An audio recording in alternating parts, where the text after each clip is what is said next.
Hello, and welcome to the Cosmocast, where we talk about that and this and that. Record episodes, never release them. All in the name of progress. I am your host, Bonnie Dimples, and with me is the lovely, beautiful, and talented... Captain Quasar. Hey, it's Captain Quasar! You're so flattering. Oh my god. How you doing tonight, Cap? I'm doing alright, man. How are you doing? You know, I'm not too bad. It's my weekend now. I put in good 40 plus this week. Came home, had some like organic ramen. It was really good. It's like came with this like packet. The seasoning packet isn't just like a bunch of MSG. And and it came with like this like oil packet as well. And I was like, oh, that's new. I've never seen this ramen come with oil. Dude, you don't taste the industrialness in it. Like, you don't taste the fucking... Yeah, no, it tastes like... I'm not going to say it tastes like home food. Because I can still make a better bowl of ramen than that. But, in terms of buying it off the store shelf, it's like $3 for $5, which for ramen is might think that it might be a bit steep if you're used to the Maruchan style, pay $2 for like a 12-pack. Yeah. But, I'd say the upcharge was well worth it. It was some good stuff. It's going to be very random and very off. Well, it's going to be on topic for this specifically, but we'll get back on to like the actual topic. When I was in high school, what I used to do is I used to buy that Maruchan ramen, and I used to like buy a little packet of lemon juice, and I would just squeeze the fuck out of it. It was like this maybe like 4 or 5 ounces of it, and I would just drench the fucking ramen in it. Like, did you like cook? You just ate it raw with lemon juice? Yeah, well, I put the I cooked it because I went to a Chevron. The Chevron was like the place to be for me and my crew. we'd stupidly sit there and like smoke cigarettes by the fucking thing. That's how stupid we were. I can't say much different. Like we have Cub Foods up here, and I did much the same when I was a teenager. Yeah, I don't know why, but it's like a fucking thing that teenagers do. I don't know if you ever saw because you're like, you can shop there legally, and you just feel so cool because you can like shop there, and adults are like, they have to take your money. Yeah, it's so empowering as a teen. Exactly. It's like I have the fucking freedom. I'm gonna buy fucking I'm gonna buy condoms. I'm gonna buy fucking Monster. I'm gonna buy everything I can buy. Everything that, when I'm not with mom and dad and at the grocery store, everything that they won't let me buy, I'm buying. Like, that 12-pack Mountain Dew, mine. Those Doritos, mine. I got the, 2 gallons of chocolate whole milk. Hell yeah, mine. Oh, dude. You know what? I'm gonna complain about this. People hate on milk way too often now. Have you noticed that shit? Like, on fucking online. Okay, have you noticed that shit, yeah? So... No, I work at a natural foods co-op, and one of the things that I do is I make a lot of like fresh juices and smoothies and stuff. Yeah, and I saw that. Yeah, and we got all sorts of like milk alternatives, and I think today was the first time I used actual milk in a smoothie. Everyone always gets like almond milk or soy milk. Even oat milk, which I didn't even know was a thing till I started working there. Yeah, how do you milk an oat? That's my question. I want to see that. I want to see the farmer with just breaks out like the tweezers to like the oat cow. Starts milking it and shit like that. The little oat. It's like that's just like this like tiny little like vial. They just like has to like painstakingly just drip it into. That's what I picture. Bucket. He has a tiny little bucket and shit like that. He puts on his tiny little hand and starts milking the little oat. I was gonna say goat. Yeah, and it's like it makes sense too because like the carton we got is also really tiny. Like it's like less than a pint and it's like $8 in the store. Fuck, dude, what the fuck is wrong? You know what? It's a conspiracy. It's a conspiracy against fucking milk. It's a conspiracy to try and generate money. Next, you're gonna have like fucking ant milk. I'm 100% sure on that. Yeah, let's just cancel milk. Hashtag cancel milk. Let's get that trending. I mean, got the conspiracy against the the American dairy farmers is like that's in full swing already. So let's just fan those flames a bit. Why don't we? Let's cancel milk. That's exactly it, and hopefully there won't be like the like a Branch Davidian thing or anything like that. Like a fucking you remember that shit? The Dallas. What was it in Dallas? Where was it? Oh man, I just made a reference that I fucking forgot. I have no idea what you're talking about. And it was the compound with these fucking like religious nuts kind of went off and did their own thing. It was the Branch Davidians in I think Fort Worth, where the ATF like went in there and they basically like started a fire. Oh man! We just went off, we totally off fucking topic. Yeah, we went for fucking. Oh no, that's my mind. I'm sorry. Yeah, well, that's how it starts. That's how the cults get you. Like they come in with their milk alternatives, and it just kind of just snowballs from there. I think if fucking Charlie Manson had like done that instead of like fucking like a bunch of that hateful shit he spewed, he would have gotten a lot more people. Oh yeah. That's just if he had focused his hate entirely on milk. I think that the whole situation would have turned out a lot better for everyone. That's exactly it. And we would we would all like you'd be hailing him as a hero. Yeah, he'd be a hero. Like the environment would be in better shape because cows would be farting less. It'd be a better world overall. Clearly. Speaking of cults, I've been listening to this band called Church of the Cosmic Skull. Yeah. And what kind of they're music like, yeah, like they're like kind of like this, like I suppose like pop rock. I suppose is probably the best way to describe them. But like, it's not whiny fucking. The way that they like present themselves, though, like if you like look at like all the like advertising and like and stuff like that on their website, I'm not sure if like they're just like trying to be a cult as like a gimmick. Or if they're actually trying to like start a cult, because it's like their website though it's like just join us, and then it's like all these like membership perks of joining them, including access to their inner sanctum, whatever the hell that means. Yeah. So it's kind of like the Scientology type situation. You know what? I think it feels like it. Like, and I'm not sure if like it's so tongue in cheek that I just can't tell. Yeah. It's just like it's that weird ironic wall that you can't really see because it's exactly being ironic. Because then they they look like I swear like the front man for the band looks like the like super child of every member of ZZ Top put together. Well, like they just like gathered like semen samples from all of them and just like mixed them in a tube and like impregnated someone with it. And and so I'll pump this guy. Yeah, and he kind of sounds like it too, like just like he has that good like ZZ Top mumble going on, but with like way more poppy lyrics. They're a trip. Like I linked one of their songs in the Discord a while back.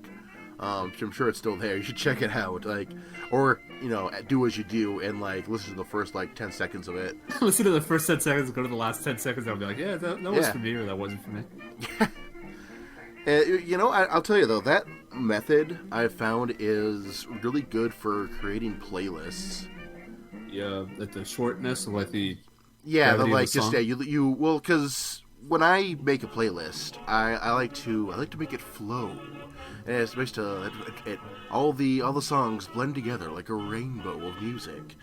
And the best way to do that, I have found, is to just listen to the first like 5 or 10 seconds of a song and the last 5 to 10 seconds, and try to find whatever track would lead best into that next. Yeah, I just did that actually with the other day. I made a playlist for one of my favorite bands, Black Rebel Motorcycle Club. They're I honestly can't remember where they're from. I want to say California, but I might be wrong. I want to say like sludge rock is the best way to describe them. Like it's like super heavy and like a lot of fuzz.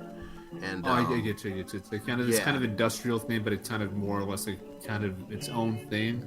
Yeah, I wouldn't go as far as say it's industrial, like, Because that like counters images of like 9 Inch Nails and shit, which I have nothing against, is like not at all what they're like. It's more like, I'd say it's closer to like super super heavy acid rock, I suppose. It's probably a better way to describe it. I can see that. I can do that. Yeah, they're awesome. Yeah, I'll have to I'll post that playlist in a bit. Yeah, it's a good thing. It's a good thing I did. Yeah. And unfortunately, though, because I'm like super old school and still just like burn everything on CDs, I burned it, and I was like, hell yeah, I'm gonna like be jammed to this in my car when I'm on my way to work. It's gonna be great.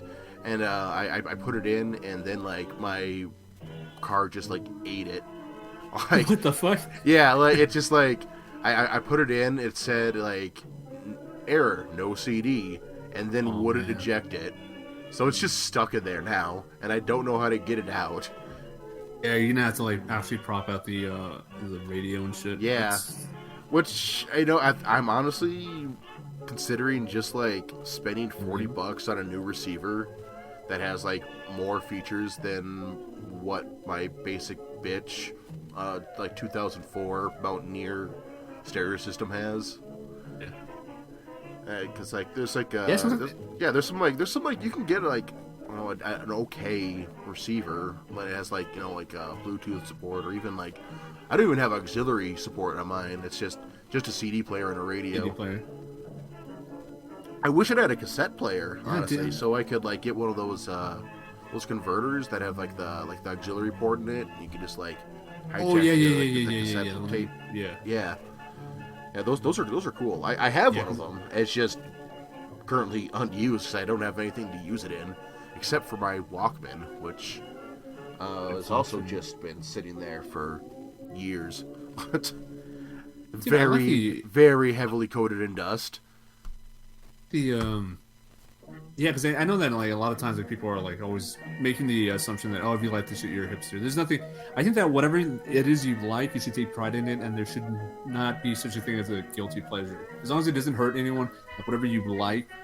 Oh yeah, I legitimately like enjoy like just old media, like it has like a certain feel to it, right? Yeah, there's like it's part of it is probably just nostalgia. But like there's like something to be said about just like the different sound that it gives, because with everything digital these days, like there's like I don't want to say like maybe like almost like a homogenized like level of quality that you expect.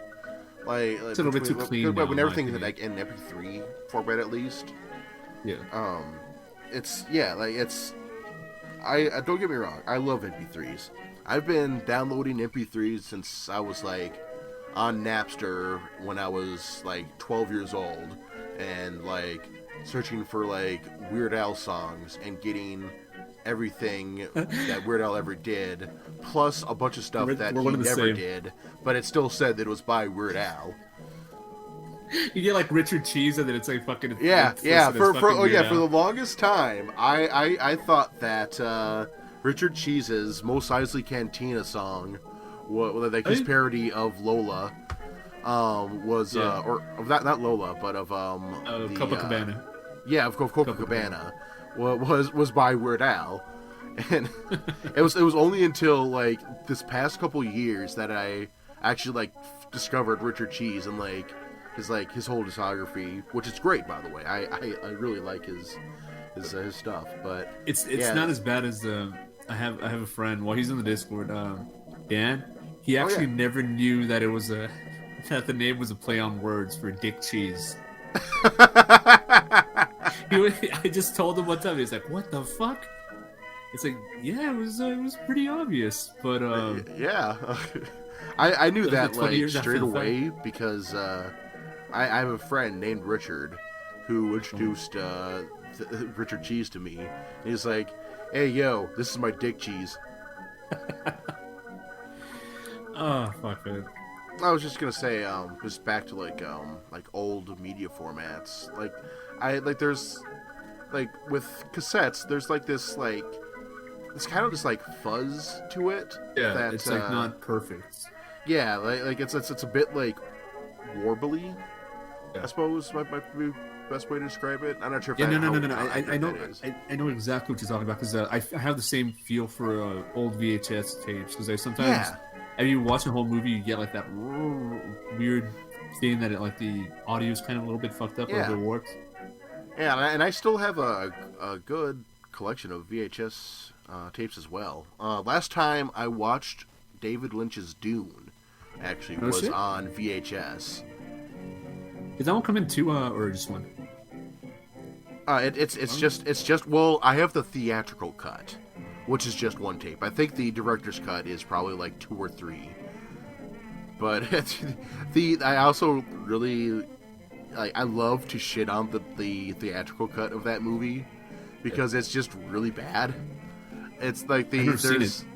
it's like it's edited in a way that like it just takes like the piss out of like any heavy scene that it had. Yeah. Like well, there's like I think like this is like one scene where God, what's his nuts? The All no, is it the Harkonnen? Uh-huh. The Harkonnen dude? That's the villain, right? Oh, fucking The fat one. yeah, the one that's all like nasty and shit. Yeah, and he's like, I read the he's, book. I just didn't watch the movie. yeah, and like the like full cut, like he has this scene where he's like kind of like hovering around on his little like hover belt, and he's like kind of just like expositing his grand evil plan to take down the Atreides clan once and for all, and like his like beautiful nephew is like taking that steam bath for some reason. And but like in the theatrical cut though, like all that exposition is just taken out, and it just cuts to him just circling around his nephew taking this steam bath, just laughing maniacally on his little hover belt. It's so funny. Do you remember those fucking hover around commercials with the old people? I could just imagine that, like, I get around, get around, I get around. Yeah, like pretty much. Like it's so goofy, and then like, and this is present in actually both the both cuts of the movie. But I love I can't remember his name. Who's the actor who plays Paul Atreides? Kyle MacLachlan. Yeah, Kyle MacLachlan. His performance is amazing, I think, because like he's like he very clearly doesn't seem like he's a fan of like the novel, like Yeah. So like he's like every scene he's in, like he'll like say his lines, then he'll just have this like look of just I feel so goddamn silly right now. like he'll like he's like getting like away on like the ship, like they're like in like the first like couple scenes, and it's like, oh yeah, we're taking off. Whoa, here we go. All right. Oh wow, we made it. Then he just goes like deadpan for a second. Just I feel so silly. Or like towards the end where like they're like on the they're riding the sandworm, and they're just like blasting like Harkonnen ships out of the sky, and they're just like, yeah, oh we got him. Then Paul just like looks straight ahead, like he has like the reins in hand. Just I feel so silly right now. I'm riding a goddamn giant worm shooting lasers. What the fuck is this? Good self-awareness is a little bit too much. Yeah, it's a lot so of actors good. that did that shit. Like fucking Alec Guinness Yeah, was like that. Alec Guinness was a fucking dick. No, he was a nice guy to people, but he wasn't good with the promotion of it. yeah, and that's the Clockwork Orange dude, right? He was the dude from that. Or was that Malcolm McDowell? No, that's Malcolm McDowell. Alec Guinness was Obi-Wan. Okay. He also came out in Bridge over the River Kwai. That's right. And he was a big famous actor back in the 50s and everything like that. And he was there's an interesting like dynamic between or not dynamic, I guess what's the word I'm looking for, a juxtaposition between Alec Guinness and what's his name, Peter Cushing. Peter Cushing basically this is very like I said, Alec Guinness was like I don't want to do this movie. He wrote a letter that was just like he was kind of like I can't believe this is beneath me. But Peter Cushing, on the other hand, was like all into it. Like Peter Cushing loved genre films. Like he actually lost his wife early on, I think in the late 60s, early 70s. So in order to fight his depression, he took on every role that he could get. That's why he has like a long like filmography. That's why he between, like, was the in 70s and like 80s. goddamn everything from like in like the 70s and 80s. Yeah. But the thing is, like, he embraced it. You know what I mean? And like, he was a very sweet guy, and I think that And you know what? Bless that's him a for weird. it. Bless him for it. Like, no, like I quite like Peter Yeah. Cushing. And all right, so while we're on the topic of Peter Cushing, did you ever see Rogue? Was it your Rogue One that had CGI Peter Yeah, Cushing? you Rogue One with Yeah. the CGI. What's his name? Grand Moff Tarkin. Yeah, CGI Grand Moff Tarkin, CGI Cushing. I was not a fan. I thought it was really off-putting, because it's like it's really hits that like uncanny valley, where it's like it's realistic, and if like you put it in like a cutscene in a video game, it looked really good. But you put it right next to like actual live actors, and like you could see the cracks start to form and the facade. It's just like ever so slightly just unnatural, and just kind of wigs me out. The same shit with Carrie Fisher in. Do you think that hers was bad? Rise of Skywalker was like it wasn't quite as bad, because it wasn't full on CG Carrie Fisher, but like they did just kind of Frankenstein like her face from like scenes from like the first two movies, from like the first two the sequel movies, and it was a fucking mess. Like that was so fucking weird, because and the thing that also the thing that made me laugh, this is gonna be like fucked up, but like the thing that made me laugh was the fact that they just left her fucking body underneath that blanket, because they disappears. Did she ever like actually get a burial? I don't think she did. They just left her there. Yeah, they were just like, just cover her up, leave her there.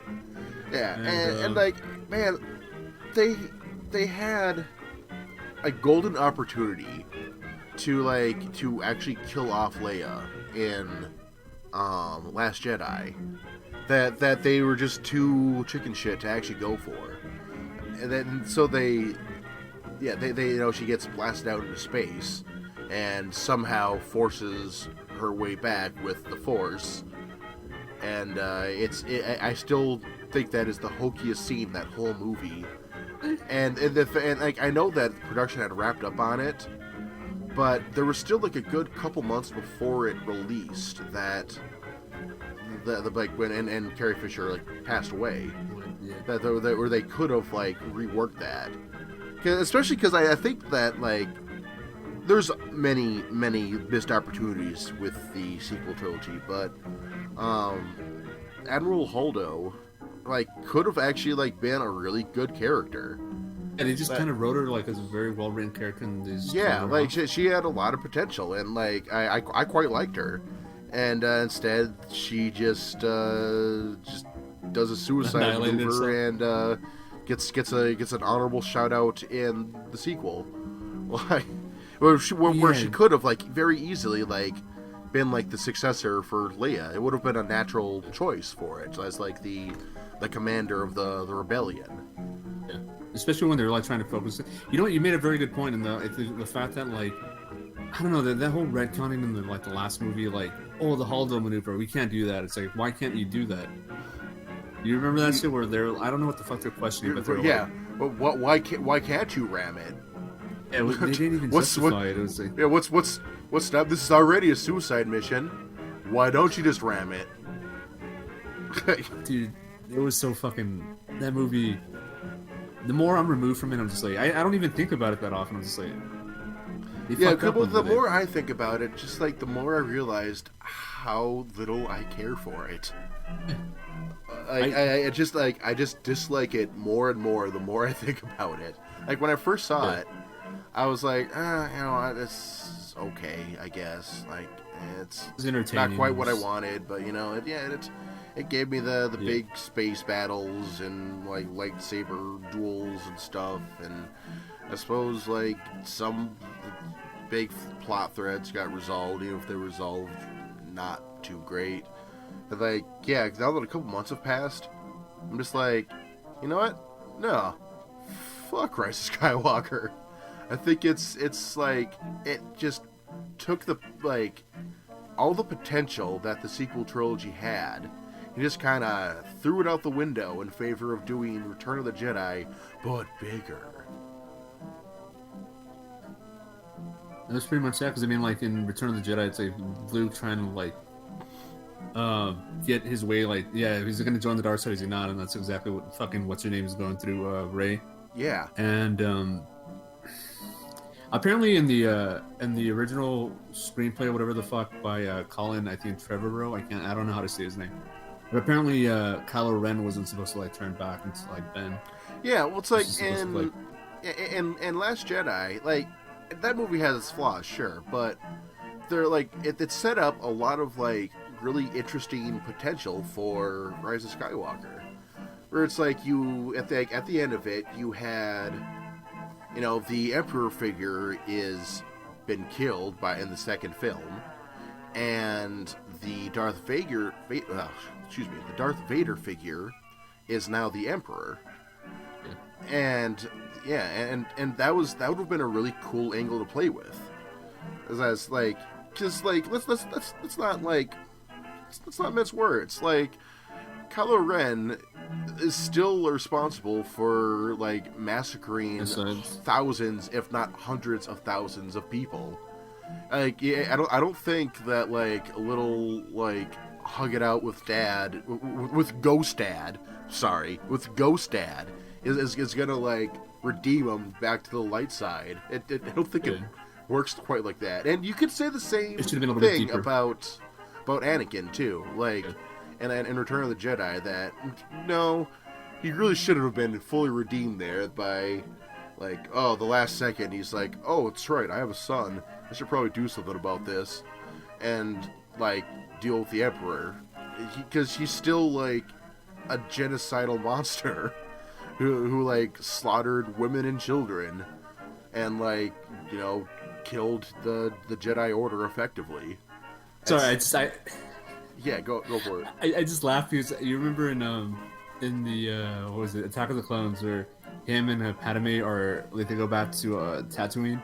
Yeah. And he ends up killing like the Sand People, the Tusken Riders. Yeah, yeah. And then like he's like, I killed them, women and children, and then like fucking Padme is just like, it happens, and she just hugs them. That's pretty much like the encapsulation of all the fucking Star Wars movies. Yeah, you kill children. It happens. Don't worry about it. It's fine. They're Tusken Raiders. They're not people. Exactly what happened. They're not real people. They're sand people. Sand people. Yeah, they're just like, forget about them. And then she was like, yeah, and she just mows it on in her way. They eventually get married. You gotta cry about every Jawa you leave dead in your way. Come on. More titty! Oh no, not in the face! Yeah, so like, fun fact about Jawas. Did you know that underneath that hood is like apparently just like a mass of like insects that are like attracted to like this scent that like is exuded from their flesh? I remember you mentioning it, but like the thing that like I want to think of is like, is it like their entire flesh is covered in it, or the like I don't know, because that's a fucking weird thought, because I have a thing against parasites. Yeah, I don't know. I this is also probably non-canon these days. This is like from like some old book like that was like going into about like Jawa anatomy.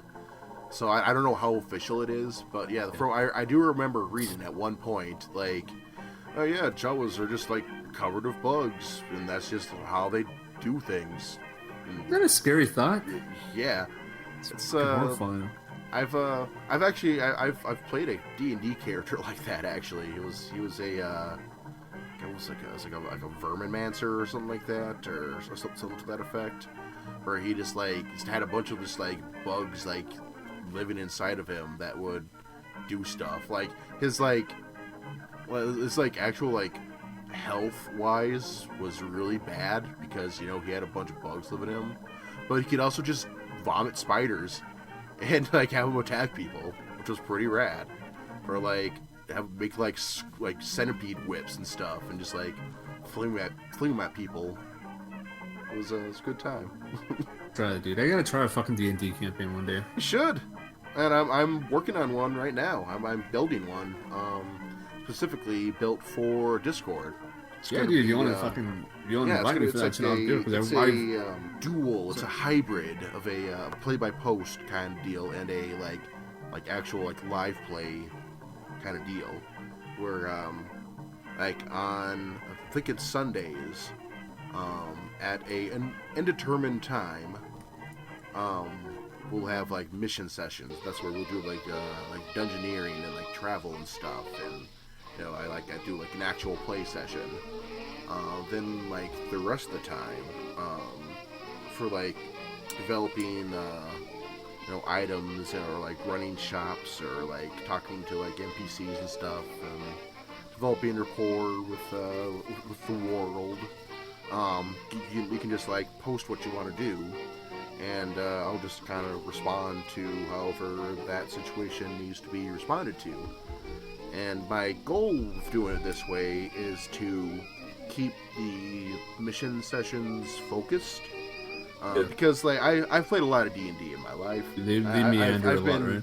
Yeah, I've DM'd for like 15 years, and one of the things that can like really like derail a session really quickly is just like the downtime in town, just talking to like NPCs and like trying to like get things set up. Which there's a lot of fun that can be had there. Don't get me wrong. Like some of my favorite sessions have been just dicking around in town, talking to NPCs, and having to do all these different voices for all these different characters that I like. Just having to deal with the players. But it's also just takes hours at times.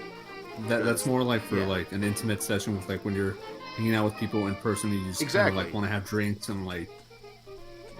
Yeah, if I'm dealing with like people's schedules from literally all over the world, I have to like just bear in mind that I have to keep things focused.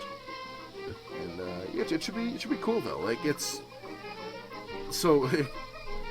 I'll give you a little lore preview. This is a like far-flung sequel of sorts to this universe that I've been like DMing for like the better part of a decade now.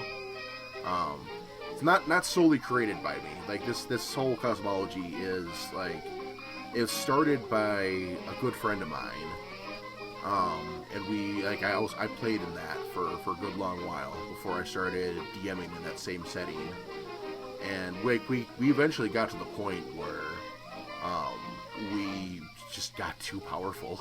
Like we essentially won D&D after about 7 years of playing in this world, and this is a sequel set in a universe where one of my characters more or less took the reins of God and gave it to a kind of a cosmic horror entity of sorts, and it's like monster. Yeah, it's an entity known as the Unknown Brother, who is like a direct reference to a Black Keys song, actually. But he was supposed to be a whole another world himself, created by the god figure of at the time, to be like the next world for everything to go down in. But the current world was a bit cold and lonely, and was kind of crying a lot. So God said, "Well, I'll just give you this other planet that I haven't finished yet. He'll just envelop you in his embrace and just be your brother, to always be by your side." And so the Unknown Brother did just that, and it's basically space. The Unknown Brother is a void, is a formless being. Yeah, they are like outer space itself. Space and shit like that. Yeah, and so with the sequel, my character gave the reins of God to outer space itself, who doesn't know what the hell they're doing. Like they never had a body to begin with. They don't know what having a form really means. So, and suddenly they have the ability to create all sorts of worlds and like all these powers of creation at their fingertips, but not entirely sure what to do with it. So things are a bit weird, and physics don't quite work the way you would think they would. It's all more about like metaphysics than actual physics. Like what like things mean symbolically can be interpreted more like literally than it would normally be. So like the substantiation of like the spirit, I guess the concept of like the, instead of like the physical, it's like the spiritual, like yeah, kind of. And it's like they're like both like the spirit and the physical are kind of like they're kind of married together and are kind of difficult to distinguish from each other. So there's a lot of cool ideas I have with this, and the setting that's what I'm going to be doing for this Discord game is the planet that's forming in the center of it all. So it's going to be a Earth-centered like universe, basically. Like the sun will revolve around the Earth, and at the time of playing, the Earth also isn't going to be fully formed. It's going to be more like in the shape of a donut, and like it's going to be a Discworld. Like I've never even read Discworld, but it's going to be a Discworld. And like it's fully possible for someone to just like fall off the edge of the planet, like into like this, like go off the big waterfall into like the endless void. And at the center of it all, you have like this giant heatless ball of energy that lights up everything all the time. It's called Illaquist, the land where the sun never sets, and it's gonna have all sorts of cool stuff in there. I could literally go on for a long time about this, but I don't want to give too much away. I could hear you go on because I like that kind of shit. I like mythos. I like people building mythology and ideas behind like I don't know. I've always been fascinated by like Greek mythology, fucking Egyptian mythology, even like modern day mythology, like fucking like the Cthulhu mythos. Okay. Well, I can exposit it. I can exposit a little bit more because you have the gods of the world. Like you have like the big like creation figure, the unknown brother, sure, who has now become the unknown father. But there's also like all sorts of other powers that are vying for a piece of the pie, like both like metaphorically and literally. Because at the end of the last like world, the last universe, so to speak, like before like the reset button was hit, there's an event that I like to call the Cosmic Feast, where basically all the old gods and spirits and patrons of this or that, the eldest of the elements, all of them kind of like got together and had a big brawl/buffet where they battled and devoured each other. Like in a like literary sense, it was me trying to condense a list of like gods and spirits that had become like just out of control. I had way too many of them. But by having this, I was able to like keep everything simple and like have this like I have 4 big players occupying these corners of space basically. Each one of them has either captured or ate or just harnessed the power of one of the classical elements. You have the like the closest thing to a like Judeo-Christian god. You have Thelmos, who is he took fire, and he is basically the sun, and as well as like the Lord of War and Conquest. And he's constantly doing battle with the Lord of Hell, Carthanak, who he's also, in addition to being Lord of Hell, he is the Lord of the Natural Order. So he's like the Beastmaster as well, and like all like you got like your wolves, your apes, your animals and stuff. They all have like demonic heritage essentially because of this. So you'll be like out in the world and like you feel familiar with like dire wolf or like a dire bear or whatever. Like this basically super animals basically. Yeah, the devil owns the animal kingdom basically, and it also doesn't necessarily mean that the devil is like the Lord of Evil either. It's gonna be very ambiguous of how I play with like morality and such. And you know, you got the wizards. They stole air.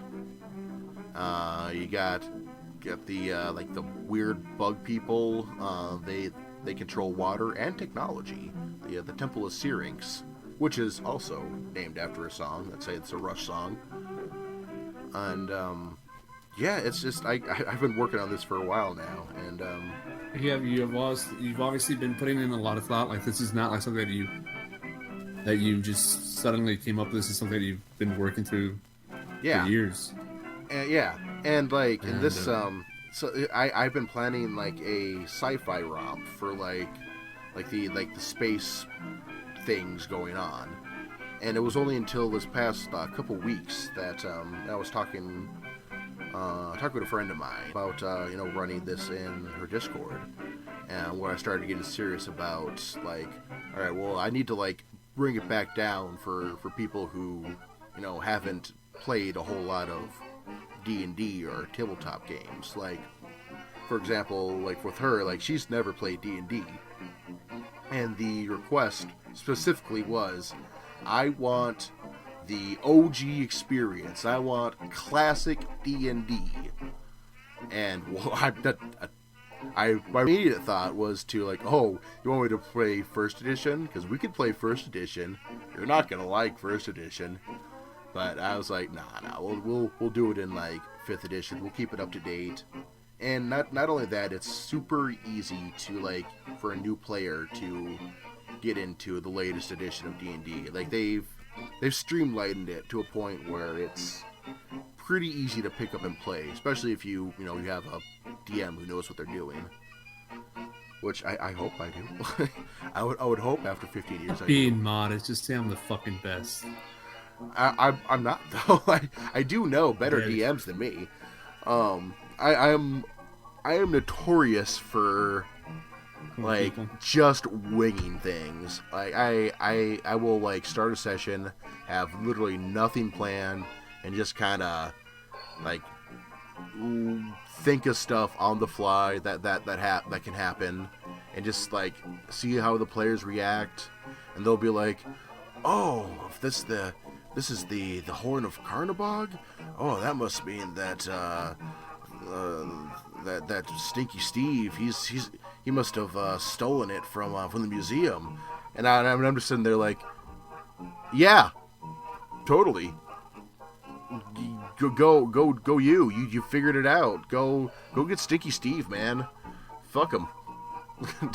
then the whole adventure just becomes a hunt for Stinky Steve, where I had nothing to go on when I had started, and it's great. That's my like dirty DM tip for those of you who like want to run a game but also want to be really lazy about it. So there's a number of things that I'm going to try and just be better about for this game. Yeah, particularly note taking. I need to be really good about like keeping track of stuff. Everything that everybody does. Yeah, and that'll be easier to do than ever before because we have like a play by post going on as well as the live play stuff. So it'll be good. I'm looking forward to it. You should join in. Anybody listening should also join in. I don't have like any place to like really go for people right now yet, other than maybe make an account at dndbeyond.com #not sponsored. It's just it has a lot of like really cool tools for like building characters and stuff, and like managing campaigns. It also has a lot of tools that cost like a pretty penny. That would be really nice to have, but I just simply cannot afford right now. We're going to be using just the core rule books. It's the player's handbook, the DM guide, and the first monster manual. Gonna keep it simple. Gonna go basic with it. Baldy basic. Whenever you end up doing it, like, fuck yeah, because I mean, like I said, when I was younger, I always wanted to try it, but like I never. I don't know. I grew up like in a place where like not that many people had interest in terms of like geeky shit. And and I say that with like fucking like with love, because it's like I'm not doing it to like be disparaging or anything like that, because I've always been into like geeky stuff, but I just never had the avenue to which like pursue it. You know what I mean? Oh yeah, because I found that a lot. Like there's some places where you'll go and like freaking everyone's into it. Then like you go someplace else and everyone just like give you like this look of like, oh, you fucking nerd. Oh my god, get out of my party right now. You're not invited anymore. And that's rarer these days than it used to be. Like it's a lot more accepting now. Yeah, when I was younger, there's far more of a stigma about tabletop gaming than there is these days.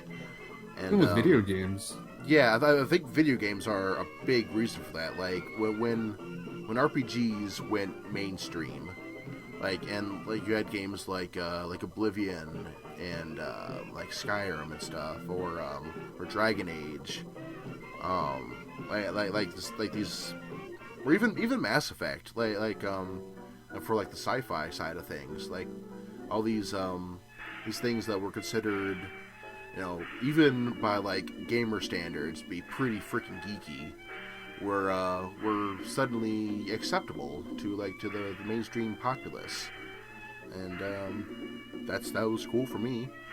I was, you know, I'll admit I was like at one point got one of those like elitist like, oh well, I liked this thing before it was cool, now all the plebs are super into it. I don't know if I can enjoy this anymore.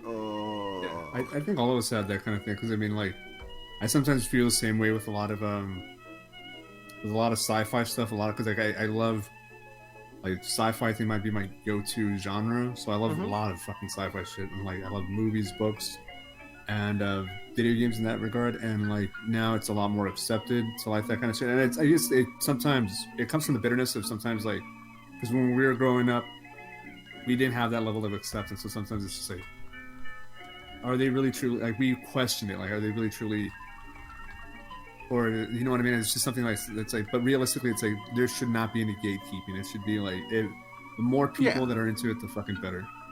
Exactly. Like, it's very counterproductive, I find, these days. Like, it's a lot of it just has to do with just me, you know, growing up as a person, you know, just growing out of that kind of mentality, and also like taking a long break from like internet forums and stuff like that, or like Reddit and stuff like that, where just like it's very easy to become sucked into that like negative feedback loop where you either like you have something you're into and only you and this like select group of nerds are allowed to enjoy that thing. Anything else is, anyone else who like wants to enjoy it, they're just poisoning the well, and you can't enjoy it anymore if they're into it. No, it doesn't, shouldn't work like that. It's a completely unnecessary like burden to put on to put on the franchise that you're into, I suppose. To deliberately like stop people from experiencing this thing that gives you joy. I suppose I don't get that anymore. Like I don't even like have a justification for why I was like that in the first place, other than just kind of a mob mentality kind of deal. It was just like basically just like, this is mine. I don't want them to fucking get in here. Yeah, It's just I think it's just something that like you said, it's something that people grow out of, and also might be the fact that like sometimes people are just suspicious of other people going into like their own, I guess, biodome for other, like, you know what I mean, like their own environment. yeah. No, I get that, and it's like, yeah, there's like, yeah, so it's this like level of like implicit bias that like a lot of people can get when like they're like someone tries to like just shows up like one day and is like, hey, I like this thing too. Could we like this thing together? And there's this like bias that you're just kind of like have hardwired into if you've like been part of that like that culture of like, you know, keep this thing small and niche. That just, yeah, you have this like instinct to like, no, you need to get the fuck out of here right now and stop enjoying this. No, the thing is like a lot of people don't grow out of that. That's the thing. That's, I mean, we're on Twitch, so like Twitch is like, yeah, that's like a huge fucking problem. Yeah, I've seen it. I don't like it, and I'll tell you, if it wasn't for, you know, like finding like all these people that I met through, you know, for GDQ and stuff, I would not be on Twitch like probably at all, just because I was just so sick of that kind of mentality. Yeah. That all those like reasons were, I was just like, from the period of about like 2012 to about 2018, we'll say, where I was just like kind of ashamed to call myself a gamer, because you had like, not only just that, but you had like the Gamergate shit going on, and like just all this just like really like negative, toxic things like that were just being associated with gamers, and for good reason. We're being shit roosters. Like the community like that was like involved in all that is just not one that I want to associate myself with. And it wasn't until I first found out about GDQ that, and like it started like taking the event seriously, because I was like, oh, it's in my hometown, oh sweet. And I went attended one that I'm like, you know, maybe I can call myself a gamer. Maybe I can be proud of who I am and embrace this nerdy thing that I'm into, and have spent literally thousands of dollars on. Dude, I can see exactly where you're coming from, because I think that like, yeah, because it developed into this whole fucking thing that's kind of still carried on. There's a lot of people that still maintain that whole fucking like very gatekeeping, like you shouldn't be in this community, and like you see it like sometimes I'll be watching like a streamer, and like it happened like fairly recently. There's I don't know if I should like name people. I was watching a stream, and like let's try to keep names to a minimum. She's a woman, very great streamer, very entertaining, and like she was playing what was it, Dark Souls 3, right? Or Dark Souls, I think it's one of those, but she plays those often, right? Yeah. By no other association, this motherfucker came in and was just like, is this the first time you're playing? It's like, I understand, excuse like, me, kinda... female, are you playing a Souls game? Let me tell you how to do that. That's exactly it. Like, I legitimately started the fucking Souls games like last year, something like that, or 2018. And like, nobody has ever really asked me, oh, this is your first time playing. Like, people ask me, are you speedrunning it? Because of how fucking much I fucking die in like bosses. But they never questioned like And that's why I was just like, holy shit, dude. Quasar, the Souls speedrunner pro. Expert, the fucking world record holder for Dark Souls 2, Bloodborne, Dark Souls 3. Yeah, world record for longest playtime. Quasar percent. Yeah, Quasar percent. That's I spend 2 or 3 months on one boss. It's exactly. I take no pride in it, but like, fuck it, I got it done. You got it done, man. I was proud of you. Thank you. But, you know, the Souls series especially, it's pretty notorious about that, though. About like it's that they get good or get the fuck out mentality, where you have to do things a very specific way, and that's the only way to do it right. No, you're not a real gamer. Yeah, which is obviously not true, because there are like the Soul series, there's hundreds of different like play styles you have to choose from. There's no right or wrong way to go about it.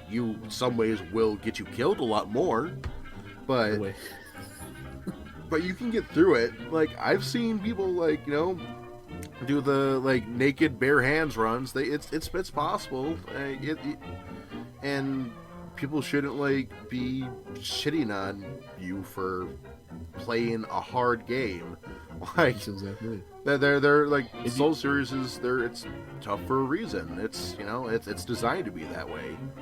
You use like a shield and shit like that. Like me myself, I have not used a shield in my playthrough, but yeah, you can use a shield, or you can just dodge very carefully, or you could try to like go for some like sick parry strats, like just time everything perfectly, or you could just cheese it and just like snipe everything from a distance with a bow and arrow. That's my style.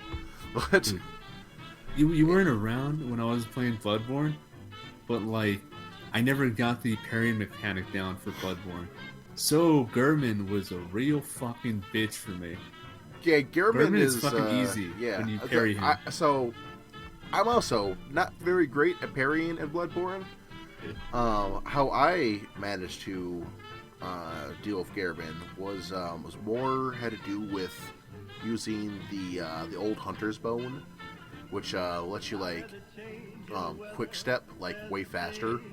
You do like kind of like the shift kind of deal, and your iframes are like you have way more of them to like work with. So I was just able to dodge a lot better, and just was able to just kind of chip them down like that.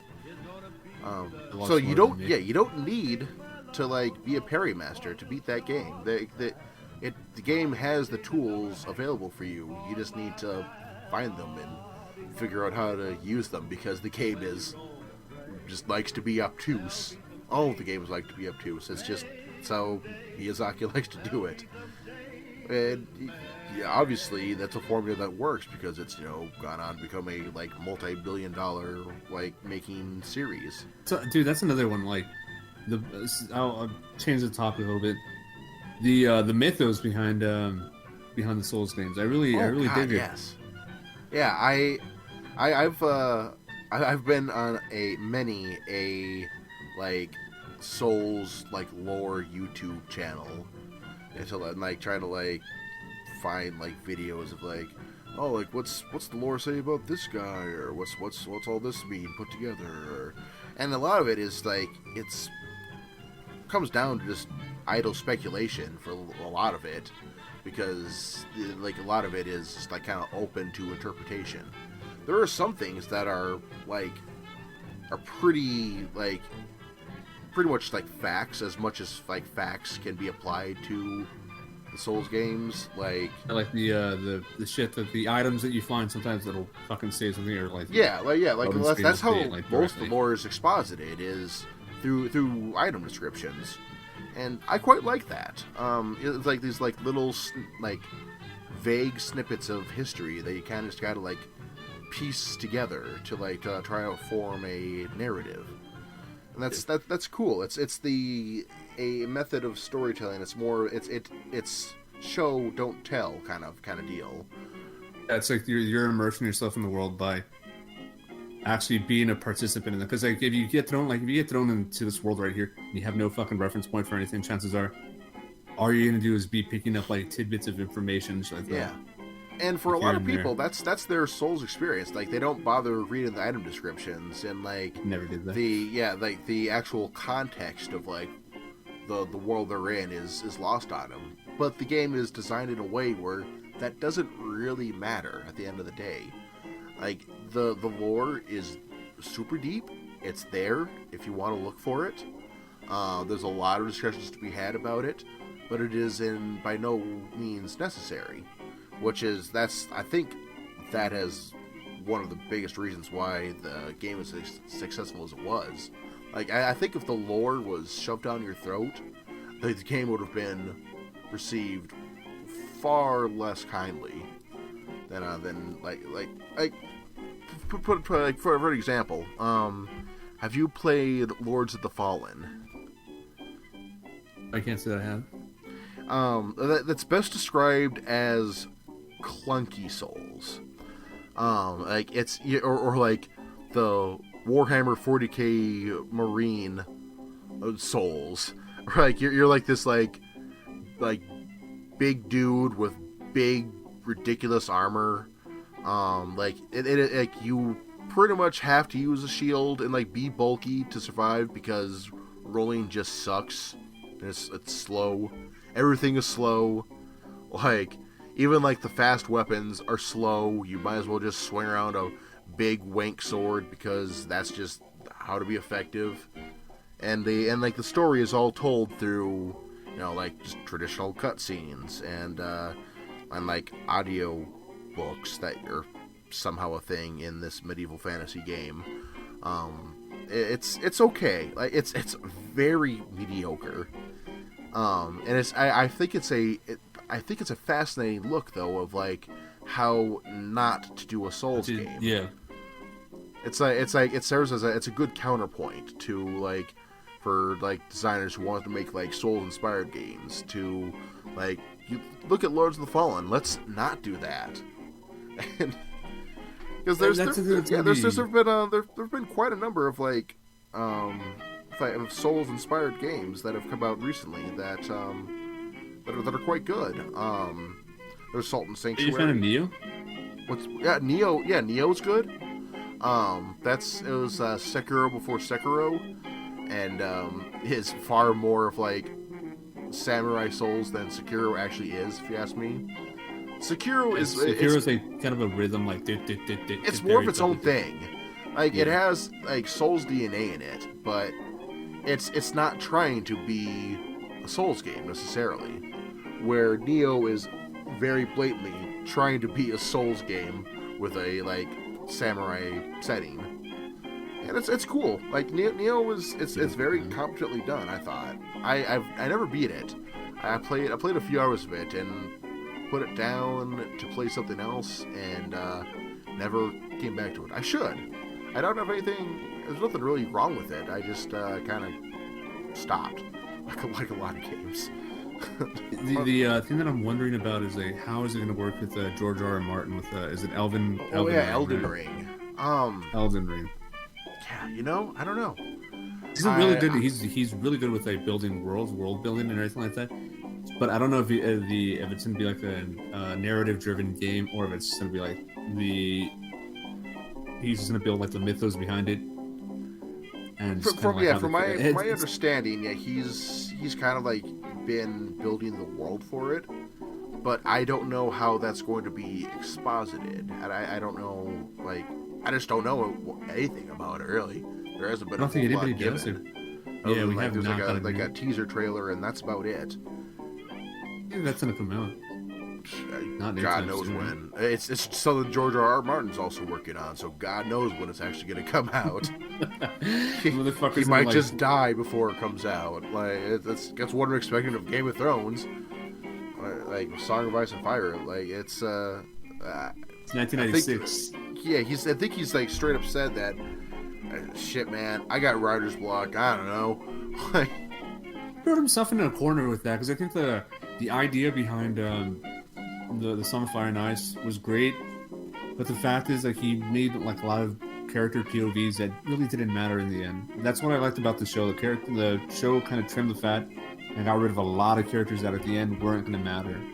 and I think that pissed off a lot of people. But I think that's how it's going to be in the books. And I actually haven't read the books myself.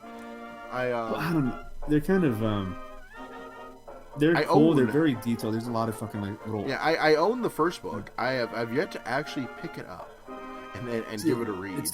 It's tit for tat, like basically the first season. Like the first season almost like follows that like to a T. Yeah, there's my certain understanding, things that are missing.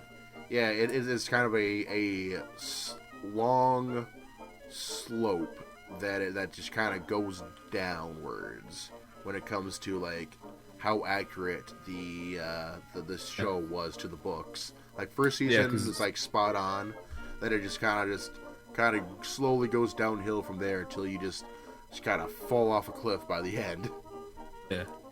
Yeah, I think the writers eventually just wanted to get rid of it. Like they just kind of wanted to wash their hands. Because I mean, like at the same time, I don't kind of blame them because they're developing the show since 2008. So their involvement with it was like for 10 years. And at the end of the day, that's not their own project. At the end of the day, that's George R. R. Martin's creation, and I would not be able to see myself doing like more than a year in somebody else's world. You know what I mean? If I didn't create it, I'm not going to spend that much time in it.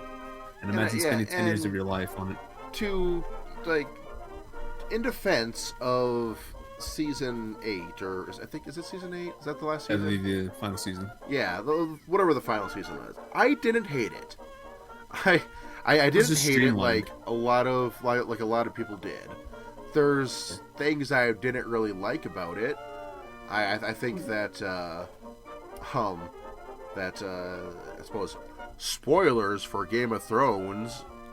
Daenerys and Jon have no chemistry together. Yeah, it was just like the acting. Yeah, that's more to do with just like Kit Harington and what's her nuts, Emilia Clarke. Emilia Clarke. Yeah, like they just don't have chemistry together. Yeah. And I really wish that the Night King actually had development. Yeah, like that was a fucking shitty thing because it's like they had like the Night King be like this is the real enemy, and all of a sudden it's just like what does he do? He sits on his zombie horse and looks menacing. That's about it. Like he resurrects a dragon. Oh man, now he's riding a dragon. That's awesome. Can't wait for him to like really do stuff with that, and he'll breathe a couple of ice breaths and die. That's kind of what it boiled down to. He's just kind of he exists to be a villain, and that's about it. He didn't really any purpose. Just him and like the actual White Walkers, not like the whites, but like the actual race of White Walkers is never really like fully developed. Like for I suppose it makes sense being cold and all, but they're a bit half baked. I just want to make one point real quick. This is totally like irrelevant. There's one thing that tripped me out about the ending was that people were like kind of bitching about Daenerys being like kind of going off her rocker. You know what I mean? Like, and that didn't bother me. That made sense. Yeah, that was foreshadowed super early on. Yeah. Like you could even like season 1, like we're just like, oh yeah, and Targaryens just kind of go nuts eventually, and you could like from like that point, like that's Chekhov's gun right there, and it just took 8 seasons and like 100 episodes or so to actually fire. Yeah. But Chekhov's gun is going to go off at some point. It's how it works. And you know what, like, also that tripped me out? It's this is gonna be like, I don't want to go off like on my Quasar political bullshit, but like, I'm gonna do it. There was a like where she did like the fucking bombing and shit like that, where she just straight up like fucking demolished King's Landing. Yeah. What it made me think of like was the Allied bombings of like Dresden or like Tokyo, shit like that, like Cambodia, where we're seen as the good guys. We see ourselves as the good guys, but then from the outside perspective, we fucking did a lot of fucking damage. So that's what was a cool thing about like Game of Thrones, is a lot of people saw Emilia as like the a savior, as the leader of whatever the fuck. But realistically, she was just like a ruthless dictator that like just did her shit in order to Yeah, and like I guess, one who wasn't very it's- good at yeah. listening to other people either. yeah. Like Towards the end, that's yeah. another thing. That's like as soon as like she encountered like any form of resistance to her rule, like when she is like the queen of that one city, and like there's like this rebellion forming. She didn't really take it well. Like she didn't help things. All she did was fuck off on her dragon, and let Peter Dinklage deal with it. And he did. And it's what he did. God bless you, Tyrion. Still the best character in the show. Yeah, Ooh, I guess he's honestly the best character in the book, also. Yeah, like, and from my understanding, he also dies in the books. I don't know when, I don't know how, but I guess that's something that the show decided to not do. Probably because he was at that point, Peter Dinklage had like top billing in the show. It was like the most popular character. Topped in the I think the second or third. No, I think he pretty much lives throughout. Because I mean, like the fifth book ends with what's his name? What's that fucker's name? Jon Snow. He dies. He gets stabbed. And like he's the one that like it's like, well, is he gonna come back? And the show answered that question. Yeah, he's gonna come back. Which I'll admit, I was kind of like pissed about that. Him coming back. That they well, yeah, because it's like it's a show where it kind of like built its like reputation by like not being afraid to kill major characters off. Yeah.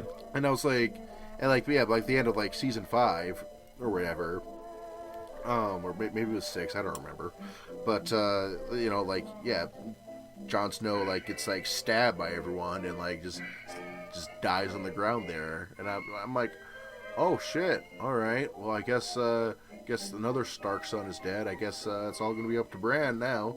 Can't wait to see how that pans out. And then like immediately next season they like just like go against like everything that they had like established at that point of just anybody can die, like everyone's just human and they can die as easily as any human by like making but not Jon Snow though, he's special, he gets a pass. And I suppose it was like foreshadowed that it is a possibility, because you have the one guy in the Brotherhood without banners or whatever. I think it's Dondarrion that fucking like brings it back, cause or is it like fucking what's fucking Thoros and Mir? One of them. That's like dude. The show changed it. Yeah, I don't remember the names, but like it's shown that resurrection is possible. Like the only god that like really, the only god that like existed in that fucking show was the god of light. Yeah, and I honestly would have liked to have seen done with that.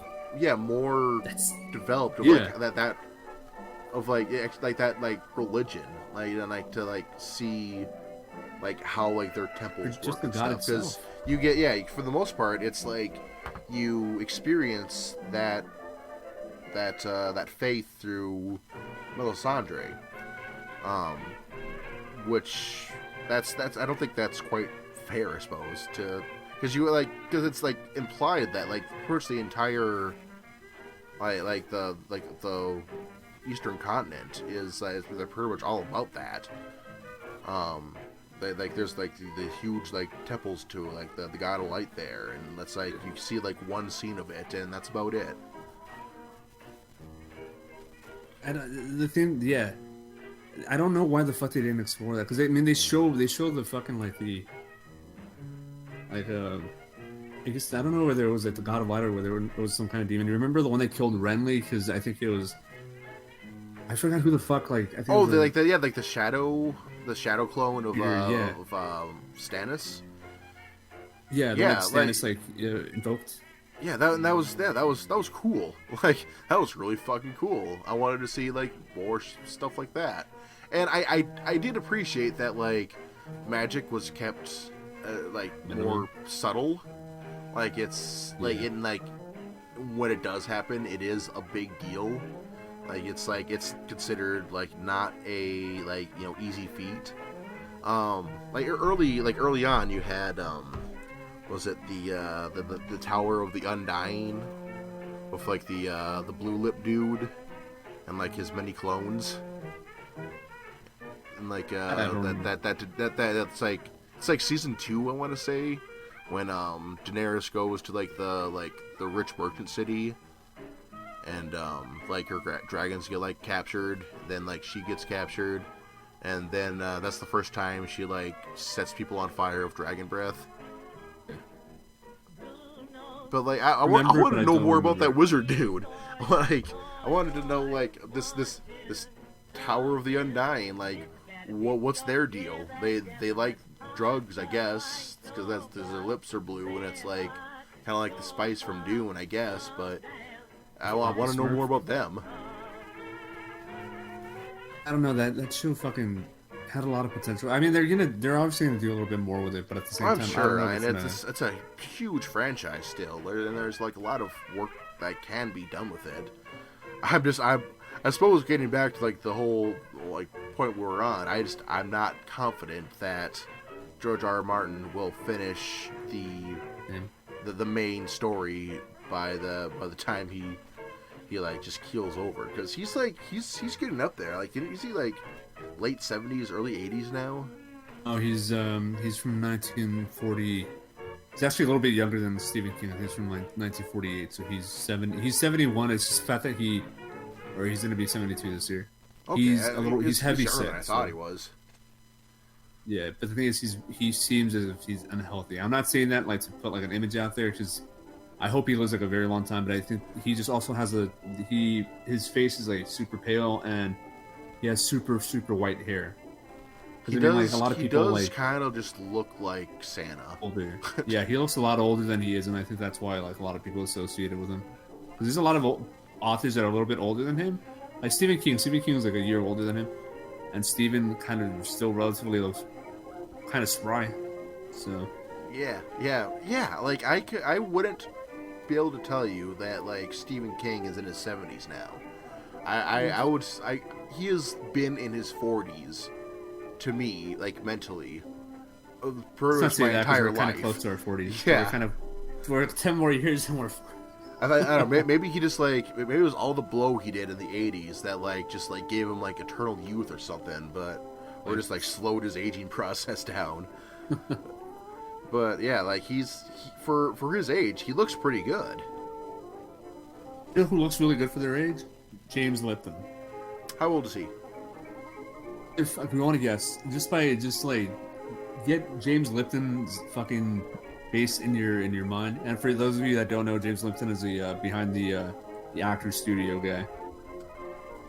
If you just imagine him, right? How old do you think? Don't look him up. Just imagine how old do you think he is. I'm gonna say. Tell yourself. I'm gonna say he's probably, by my rough guess, be he's in his mid 70s, maybe early 80s. 94 years old. 94 years old. 94 years old. He's from 1926. Wow. And he's he still has color in his hair, doesn't he? I think he dyes it, but he's probably dyed it. Yeah, if he's 90, freaking whatever. He's fucking Methuselah, dude. Yeah, either that or he just a vampire, I guess. I don't know, just fucking Bela Lugosi just based his performance on just by knowing James Lipton, the immortal, I guess. That's fucking. It's a trip, man. Oh my god, that's a fucking trip. Remember Robert Osborne from Turner Classic Movies? Oh, yeah, he was the guy who would do the intros and stuff to he movies, basically right? did the intros, give a little bit of backfeed. He was younger than fucking than James Lipton. He was from 1932, and he looked a lot older. Yeah, didn't he passed away a while ago? He passed away 4 years ago, 4 or 5 years ago. Yeah, but he also looked really old by the time he passed, though. Yeah, like I just looked up a picture of James Lipton 2019, and yeah, he looks like Dip him in formaldehyde, that motherfucker. yeah, Dude. like my dad just turned 66, Yeah. and he has more hair than James Lipton, but other than that, they look like they could be about the same age. And that's just mind-boggling to me. I don't know what the crazy. fuck he's doing. Crazy, man. Oh, James Lipton, you so crazy. You so cray-cray for your vampire injections that you get on the reg from like Dualistic Gwyneth sacrifices. Paltrow's Goop store. Oh, dude, imagine if James Lipton had a vagina fucking sent a candle. Smell my pussy. Yeah, so I had to take it there. and that's fine because I was about just to like go off on how much I fucking hate Gwyneth Paltrow's snake oil. Like, I haven't watched her Netflix series because I don't want to contribute to the ratings on it. I've known about the Goop store for quite a while. I found out about it a couple years ago, and I was just like, why is... You fucking serious? Well, this is like everything that like... all like the like pseudo-scientific like new age health bullshit that I just hate. Like that... Like, when I used to work in a pharmacy, okay? Like, I was at the time dating someone who was very much into like the new age like alternative medicine shit. The holistic shit. Yeah, and like we would like argue all the time about like what like the best like treatment for this or that was, because you know I'm no fan of like big pharma or anything, but like when I was working in a pharmacy, it's like I had all this like tested and like FDA approved like treatments for this and that, like all surrounding me all the time, and it's like, yeah, okay, you could like rub ginger on your ankles and like take like a garlic tonic to like clear your gout, or you could just like, I don't know, pop a gabapentin. It's just and have it actually like have noticeable results, as opposed to like these like holistic methods, which for the most part it's all like it's testimonial evidence for like 99% of it. And like if you like actually like put it like under like scrutiny, there's a lot of it that just straight up just doesn't do what people says that it does. It might taste like food and nourish you like food, but that doesn't mean that black licorice root is gonna like cure your cancer. All right. And then you have like people like Gwyneth Paltrow who like will promote like shit like her like jade vagina eggs, which are like this like porous material that just like traps all this like bacteria in that like just give you like a bladder infection, and like people just don't care. They just like, well, Gwyneth's hot, I want to be hot too. Let me stick a jade egg in my vagina so I can also be hot. And it's mind-boggling to me.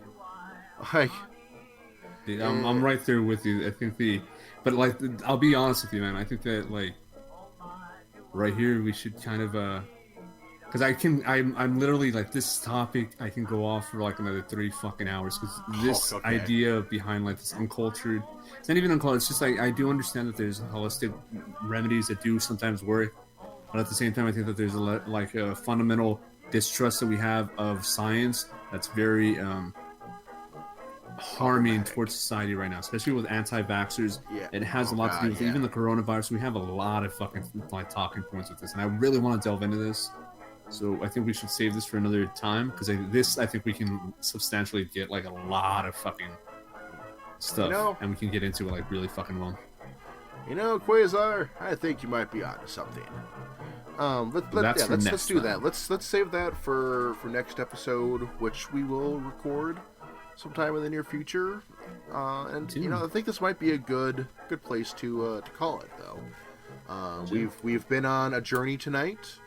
We've discussed many things. I don't even remember what we started with, but we ended up places, and places. Yeah, and I think this is an episode that I'll actually be able to make content out of too. So, hooray for that!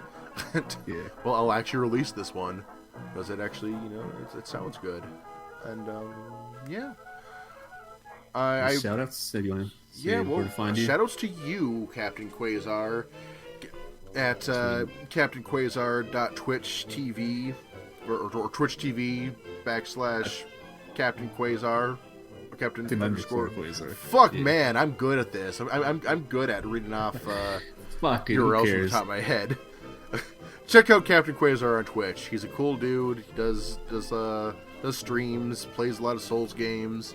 Is really bad at them, but we love him for him anyway. And he's like, if you want to have a good conversation with a streamer, there's few other places I could recommend more than his channel. You can find me at Twitch TV / Bonnie Dimples. I occasionally stream. I know what I said, but.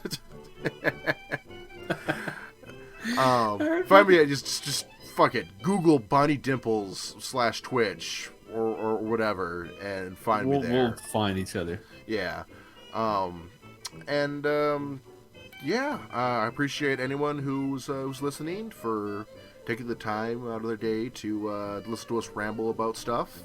And wherever you are, I hope you have a fantastic night. Take care, and Quasar, I will talk to you in the very near future. Peace and love. Peace and love, friends. Peace and love. Bye.